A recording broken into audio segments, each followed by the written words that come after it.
So I'm pleased now to introduce Pat Malone. Pat Malone is with University of Wisconsin Extension at Trempealeau County. And she has pulled together information for us on the ups and downs of frac sand mining. And she has a handout that I'm going to be sending around along with the guide sheet. All acronyms almost that you need to know to be an activist. So help me say welcome Pat Malone. Thank you. I loved the drive I made across the river. It's my favorite way to get to the cities. And I was asked to do a brief overview about the economics of industrial sand mining. This is a challenge for me because I usually get to tell a whole story, and this is only a very small part of the story. Pat, is this going to be on a file that we can access? Yes, we'll make sure that you can access it. So, what to expect? I'm going to give you a basic background about why we're actually here today talking about sand in Lake City. We'll talk about supply and demand, employment, and then just a general overview and some concluding remarks. But I need to give you a caveat. I actually am trained as an economist, specifically a natural resource economist. And most every question you ever ask an economist can be answered with, it depends. I still have yet to convince my peer, Stephen Deller, to accept that as an answer on his test, even though we know it's perfectly acceptable. Another thing to keep in mind is that economists tend to view the world in shades of gray. We see almost nothing in black and white. I'd actually rather color, but gray, I guess gray works. And ultimately, when you talk about any economic question, it's about the winners and losers. And the winners are happy, and the losers, well, they're not so happy. So let's get started. So, the reason we came and talked about this today is because if you want sand actually is all over the place, but when you talk about sand, it's here. In order of tonnage produced, Wisconsin is number 1, Minnesota is number 5. This is industrial sand of all kinds. We combine, all those states combine to make up 78% of the domestic total, and the United States is responsible for about 45% of world demand for sand. 45%. There's an equivalent map like this for Minnesota. This shows the frac sand deposits. What makes our two states very unique is that we have high quality frac grade sand in large amounts. And I've been asked about what the potential supply of sand was in the long run. And if any of you suffered through an economics class, you know Maynard Keynes. And Maynard Keynes is famous for saying, in the long run, we're all dead. And we'll all be dead long before our sand runs out. And according to a 2014 USGS report on industrial sand and gravel deposits, their official term is, our reserves are large. I don't think it means endless, but might as well be. And the deposits are widespread. But even if you just looked at Wisconsin, or if you just looked at Minnesota, you're looking at a whole lot of sand. But the real question, and you'll see this as we move on, is not how much sand there is, but how close is it to effective bulk transport, and that means barge and rail, and how hard is it to get to, both technologically and politically. And when I say politically, I mean it's work of activists, it's work of politicians, sort of what that local environment is happening. Some places are much more challenging if you're a sand developer. And sometimes that environment changes. I was also asked about where our sand goes. these are the shale plays. This is where they're hunting for gas, natural gas, and for oil. And they'd asked me about the Bakken connection. And when we started to get the sand, we're like, oh, yeah, I would go there. And then we started looking into it. And actually, our first large industrial sand mine shipped their sand up to Canada, to the tar shales. But when they sold it to another company, that company is located out of Pennsylvania. So a large amount of our sand actually goes to the Marcellus shale, Ohio, Pennsylvania. Another large amount actually ends up down in Texas because one of the largest users of frac sand is this shale play called Eagle Ford. Some does go to the Bakken, but think about where your rail lines go and where your barge lines go. And if you think about it that way, you know, ours go east and west and north and south. That pretty much tells you where your sand is going to go. So now we're going to get into economics. Now first let me ask you, and I'm going to actually ask you to do something here. They stuck me after lunch. I know some of you had the turkey sandwich. I got to get you moving. So, those of you who ever took an economics class in high school or college, please stand up. Oh, thank goodness. You recognize this then. Now, wait. If you thought it was the most riveting, exciting class you ever took in your life, continue to stand. All right, we have a couple fans. You can sit down now. I will tell you that as an economics major, my engineering roommate once asked me how I got the grades I did. She said she never saw me crack a book. This is going to sound a little rude. I got it through osmosis. I kind of sat on it. It's a discipline that either makes sense to you or doesn't. So I'm going to try and be kind of general. If Steve had come, he'd have given you a whole lot of charts and graphs and fancy smancy little numbers, and that would have been very informative for those of you who are absolutely passionate about economics. This is one of the most basic graphs that you can ever find in an economics discussion. S1 is the supply at the first moment in time. S2 is at the second, demand, same thing, measured in units, and then the price. And the magic of economics is that where the supply meets the demand, a price is set. Now, what impacts demand and what impacts supply is more complicated than that. And the story is this. Demand started to increase. One of the ladies from Chippewa County, the clerk, talked about they had their first industrial sand put in 2004. Ours were put in, our first one was put in 2010. You know, as those oil prices rose, the technology, which has been around for quite a long time, suddenly became a lot more economically feasible. So that demand really started to move out here, but the supply was still back there, so the price did what? It went up. And between 2010 and 2014, the average demand for sand prices, average demand for industrial sand of all kinds, rose about 55%. But that existing base that we had of mines couldn't meet that increased demand, so that's when you saw all those lovely people start coming to your county and going, oh, it's just a little sand mine. Really, it's nothing. Please let us build one. So as those mines have come online, because it doesn't take 2 minutes to get them online, this is a long process.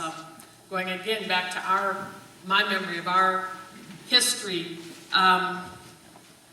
It probably took 6 months for Wind-Based Sands to get their application in order, to bring it forward to a public hearing, which occurred in 2010, June 2010.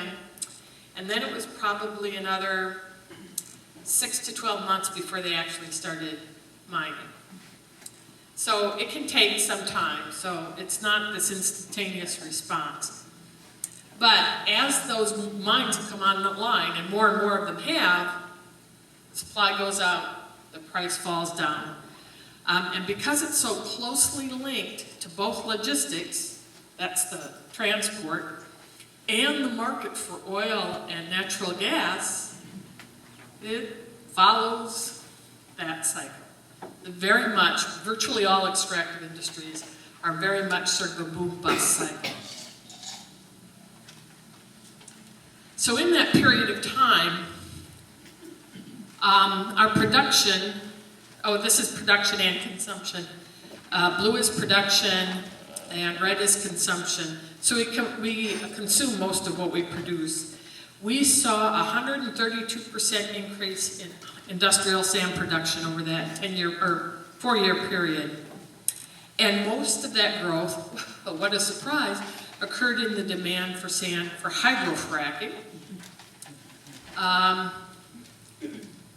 And prices have kind of leveled off a bit. More mines have come online. You're thinking that the supply is starting to catch up with demand. But what we've seen is something more like, actually, give me a couple of years and we'll be able to chart out what the cycle is, the up and down cycle. So we've had that 55% increase in average price, different sand, has different grades, I should have put on, has different prices. So in 2014, we saw a peak for what they often refer to as the northern white. That's the stuff we have. Really great stuff. You saw it selling for somewhere between $90 to $150 per ton. It might have even been higher in some spot markets. Well, what we've seen in about the last 6 months is this notion of, and down we go. Because there was a significant drop in the price of oil and natural gas. How many of you heard sort of discussions over time about, as long as price per barrel is above X amount, hydrofracking is still economically feasible? We think they were lying about where that point was. Either that or they were having a chest-thumping competition with the Saudi Arabia, because people were still fracking at prices that didn't make a lot of sense, but sometimes businesses will take a loss to try and push other people out of the market. It's very fun. So the result actually is, in that about 6 months period, they estimate about a 25% drop in the price. So if it was 50 or 90 to 150, it's now about 70 to 110. Again, it's going to depend on the where you are. But oil is going up again. So did I make this up that I thought I saw more sand being shipped out by rail over this last winter than I've ever seen any other winter? That's sort of that, there's a gap, there's a lag. Oh, it's still catching up. It's still catching up, and there's this lag. It's your sand, by the way. Yeah, it is. I had one person in a series of focus groups talk about her mom. They were driving up over the hill in Arcadia, and they were watching the trucks go out, and her mother, who was about 90, was going, "There goes our county," referring to the sand being sent away. Is the price of natural gas down too? It has been depressed. I think it may be going up. But When I see the national maps of where sand mines are, there's mines that are a lot closer to the oil fields. Why aren't those different mines? sand.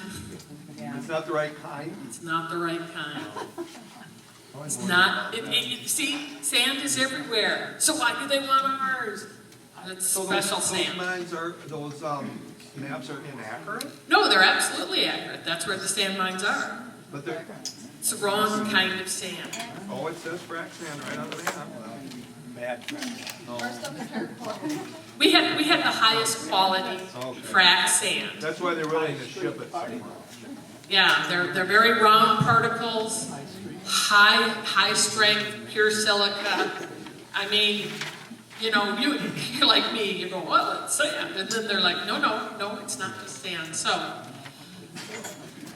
are you ready for me to go on? Okay. So what happens to the workers? In a normal economic cycle, when you see, you know, prices depress, you know, the business isn't making as much money, what do you expect to happen to the workers? Layoffs. Well, I had an interesting phone call actually from Steve Deller, who Katie had talked to earlier, about, are we seeing a slowdown? Are we seeing layoffs? We weren't. Yeah, we'd had a slowdown in applications, but we had a moratorium. And now they're doing other things, so. So they weren't getting laid off. There were some places that were experiencing layoffs. And we'll talk a little bit about that, but I want to bring, I'm morally obligated to give you at least one sort of real official graph economists would use. This is that notion of flickering. And if you've been actively involved in frac sand activism, you've heard about this. And that is a reflection of the boom-bust of natural resources extraction.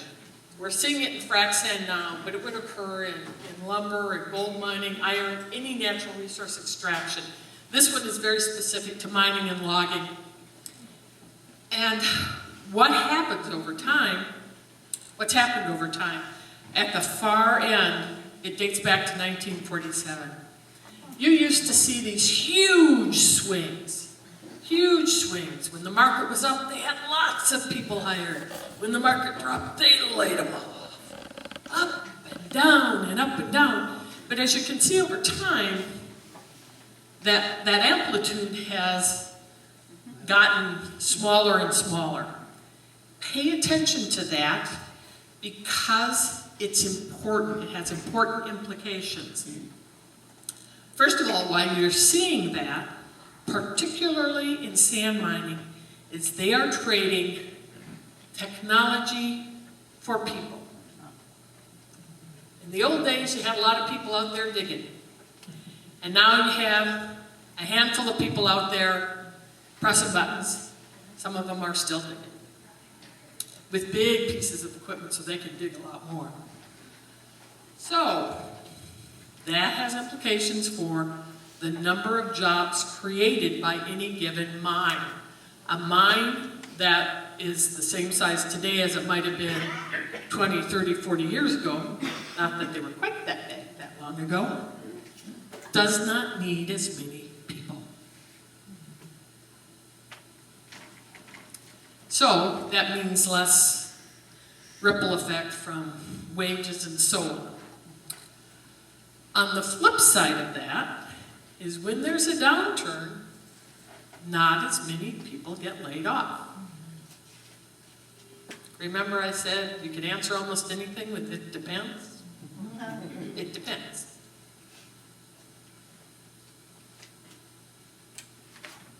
So, there are some other reasons why we probably haven't seen lots of layoffs. They could be waiting on a price increase.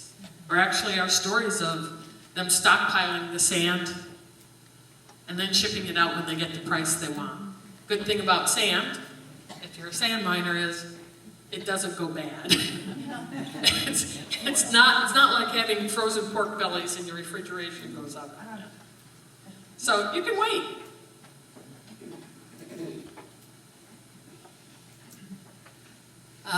This is also an interesting graph for a couple of reasons. 72% of our industrial sand is used for hydrofracking. There might be growing demand for other uses of sand, like glass demand, although it's relatively small, 13%, is growing worldwide. So maybe they can ship it for that. But actually, I think probably the reason it may not have gone down as much, and there's implications for the future, is that they've discovered a cute, interesting little thing. If you put twice as much sand into an oil well, you get out twice as much oil. So if you thought there was a lot of demand now, it doesn't look like it's going down anytime soon.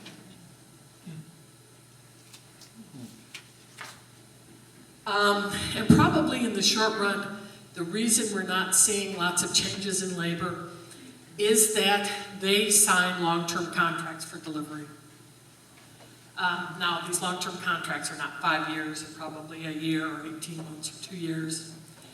And you're not going to, the nice thing about those is they stabilize prices. It's kind of like when a farmer sells futures. So they stabilize the price. And we're not going to know if there's going to be a real change until some of those contracts need to turn over. And that's probably going to be starting to happen in this month. So when we look at price, demand, everything, you have to keep in mind that notion of logistics. They have to have access to it, because as we pointed out, the really good sand is here, the oil wells aren't. And as an educator, I spent probably the first year or two with this, explaining to people that we were not hydrofracking in Wisconsin. We were mining for the sand that was used in hydrofracking.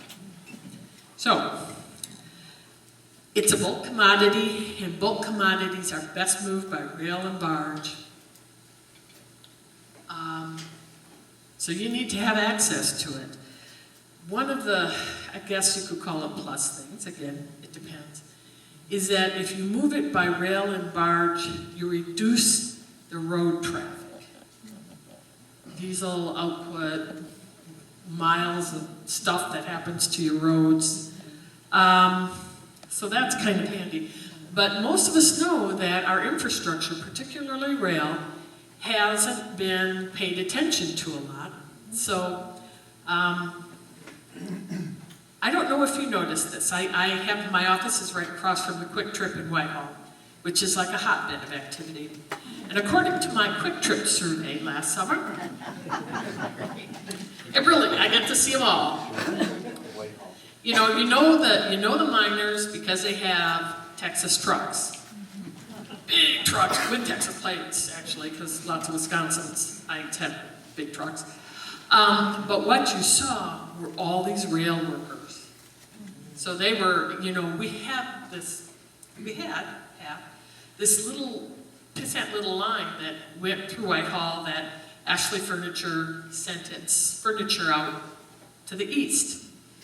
Well, they've been really working on that line, and it's been really built up, and there's a lot of other work going on. So the railroads really are investing in that infrastructure.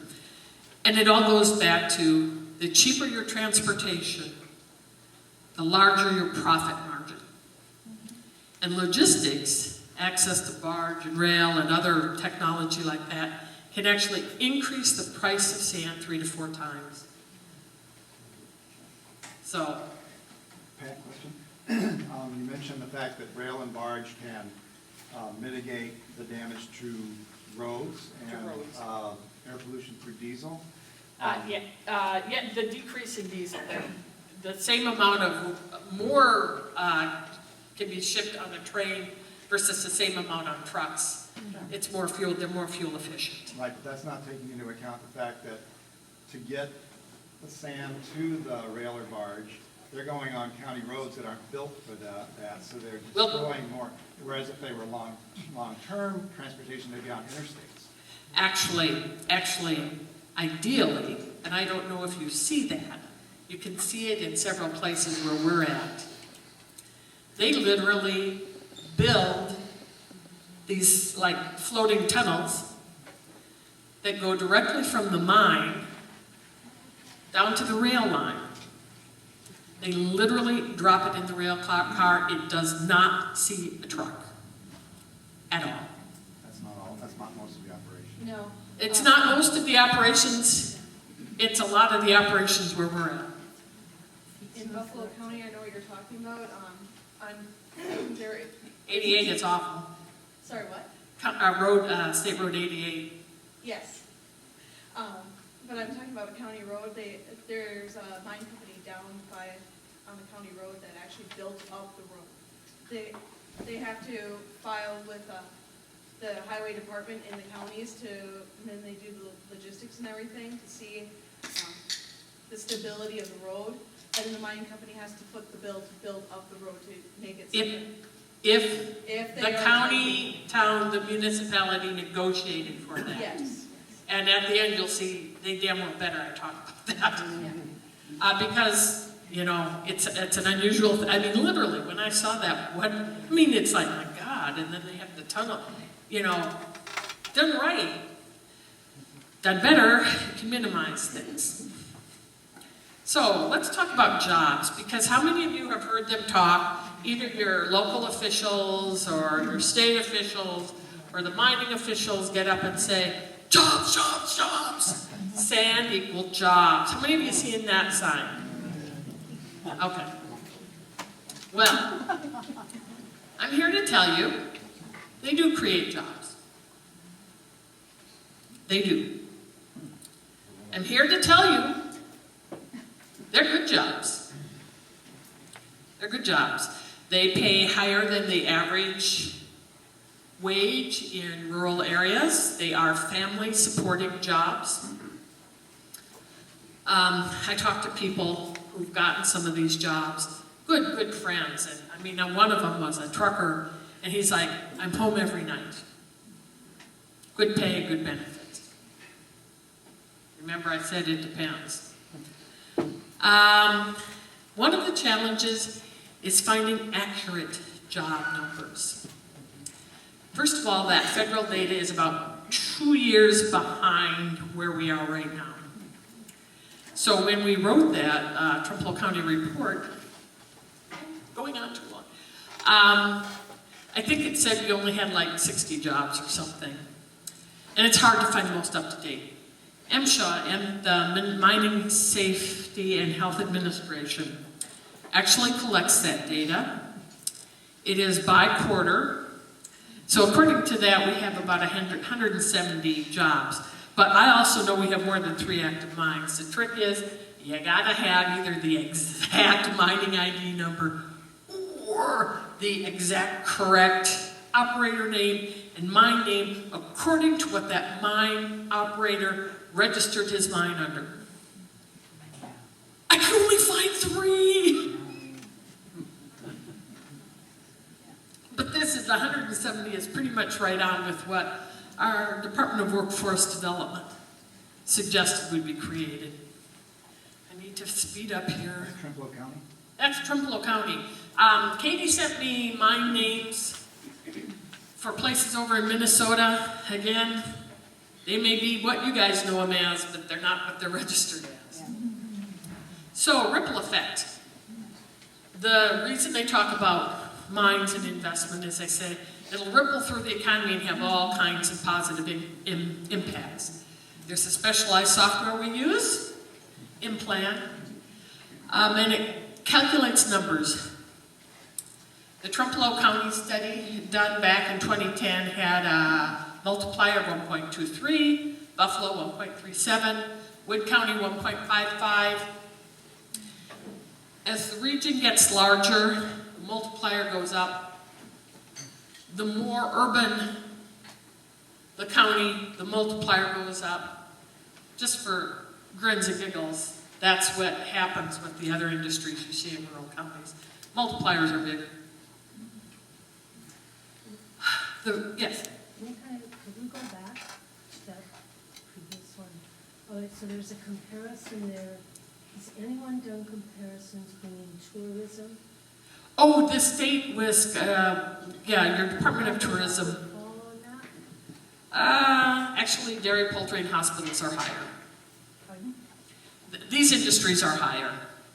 It's probably somewhere in the 1.5 range, What if do I you had mean to guess. multiply? What does that mean? Well, they break it out according to employment, wages, taxes. And this is the number that if you multiplied that against the jobs, you know, if I had 170 jobs, multiply that by 1.2, that's how many more, that would be the total jobs created, the ones in the industry and the ones that are created because the industry Job exists. creation, okay. We have data on your trucks from Texas, that money goes to Texas. Hello. These mines have limited local connections. The income generated leaks out of the communities. The more rural you are, the more pronounced that effect is. What development strategies have your local governments and leaders put in place to plug the leaks and build linkages? Because I don't know about Buffalo County or Winona County, but Trumpeldor County doesn't have any of those manufacturing firms that build big equipment, mining equipment. We can sell you furniture though. So what does the future hold? Price will rise and fall depending on supply and demand for not just sand, but natural gas and oil. I will guarantee you demand will continue to grow. You're seeing more of what economists refer to as vertical integration and consolidation. They're not just digging sand, they're processing it, washing it, putting the coatings on, and so on. And why would we care? Well, remember the leakage. If the mine company's from Texas, where does this money go? Well, this boom-bust cycle makes it very difficult for small operators to continue in business. They don't have the capital and access to the transport that makes it easier for them to survive downturns. So what you're going to see is larger and larger companies with more acreage pushing out those mom and pop operations. Yippers. I'm not sure that's good or bad. It just is. Obviously, the local money's not going to stay here. But a lot of those mom and pop operations don't have the capital to do things right.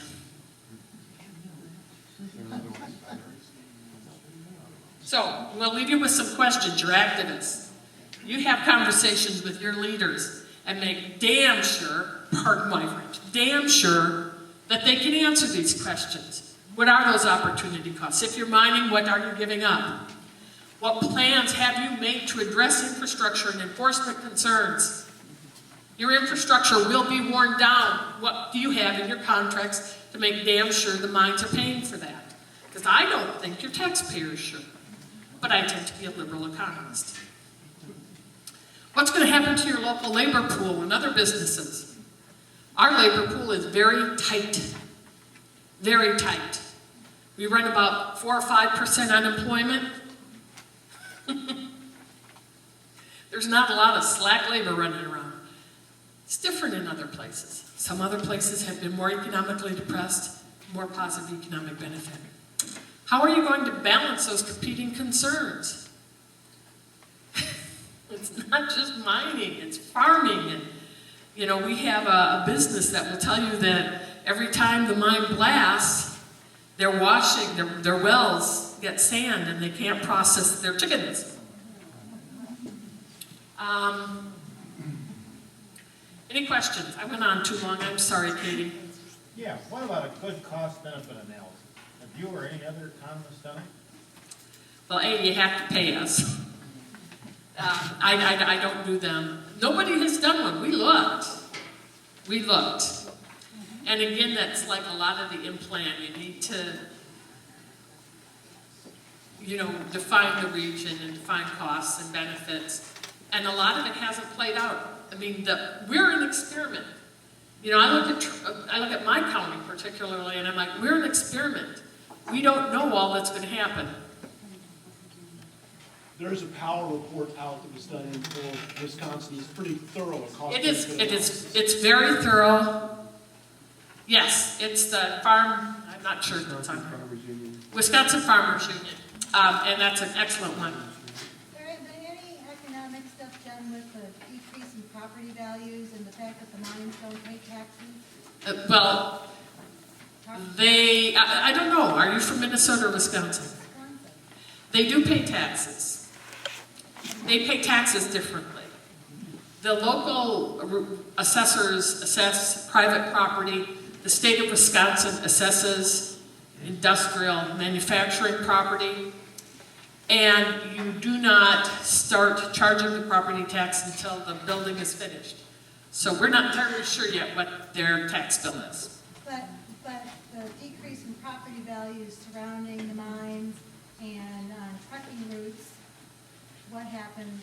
Again, a lot of those places haven't been reassessed, and your property tax bill is based on your assessed value, not on the property value, although they're supposed to be the same.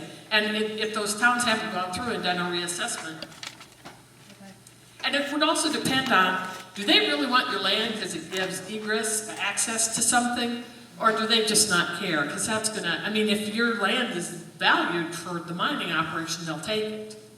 And that pushes it up. We're gonna have to hold questions now. Thank you. One of the